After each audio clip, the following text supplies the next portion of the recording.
Praise the lord. ఈరోజు దేవుడు ఒక మంచి వాగ్దానాన్ని మనకిస్తున్నాడు. అదేంటంటే యోసేపు ఫలించేటి కొమ్మ.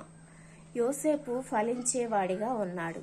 ఆయనకి శోధన రాగానే భయపడి దేవునికి దూరంగా వెళ్ళిపోలేదు. ఈరోజు కొంతమంది కొంచెం శోధన రాగానే భయపడి దేవునికి దూరంగా వెళ్ళిపోతూ ఉంటారు, పాపంలో పడిపోతూ ఉంటారు. కానీ యోసేపు మాత్రము ఎన్ని శోధనలు వచ్చినా గాని దేవునికి దగ్గరగానే జీవించాడు. ఆయన శోధనలోను ఆయనకి సమస్తము అధికారమును దేవుడు ఇచ్చినప్పుడు కూడా ఆ భక్తిని విడిచిపెట్టలేదు. కొంతమందికి శోధన రాగానే దేవుడికి దూరం అవుతారు. మరికొంతమంది అన్ని పొందుకున్న తర్వాత, ఆశీర్వదించబడిన తర్వాత దేవుడికి దూరం అయిపోతారు. కానీ యోసేపు ఎప్పుడు ఒకే విధంగా దేవుని ఆరాధించాడు. ఎప్పుడు దేవుని చిత్తానికి తల వంచుతూనే వచ్చాడు.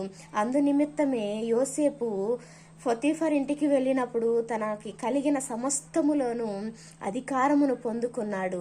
అక్కడ నుంచి జైలుకి వెళ్ళినప్పుడు చెరసాలలో కూడా అక్కడ చెరసాలలో ఉన్న వారందరి మీద అధికారిగా ఆయన ఉన్నాడు.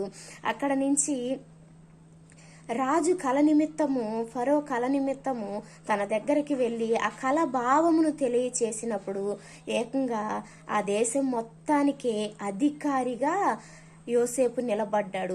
ఎందుకంటే కేవలము దేవుని చిత్తానికి తల వంచాడు కాబట్టే ఇంతగా ఆశీర్వదించబడ్డాడు, ఇంతగా హెచ్చించబడ్డాడు. ఏనాడు కూడా తను భయపడలేదు, కృంగిపోలేదు, బాధపడలేదు, దేవునికి దూరం కాలేదు.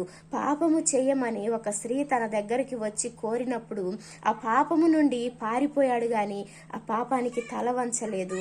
ఇదంతా యోసేపు చేశాడు. అందు నిమిత్తమే ఆయన అంతగా ఆశీర్వదించబడ్డాడు. ఈరోజు నీ జీవితం ఎలాగుందో పరీక్షించుకోండి. దేవుని చిత్తానికి తల వంచి దేవునికి ఇష్టలుగా జీవించండి. దేవుని చిత్తాన్ని మాత్రమే మీ జీవితంలో జరిగించండి. Praise the Lord. God bless you.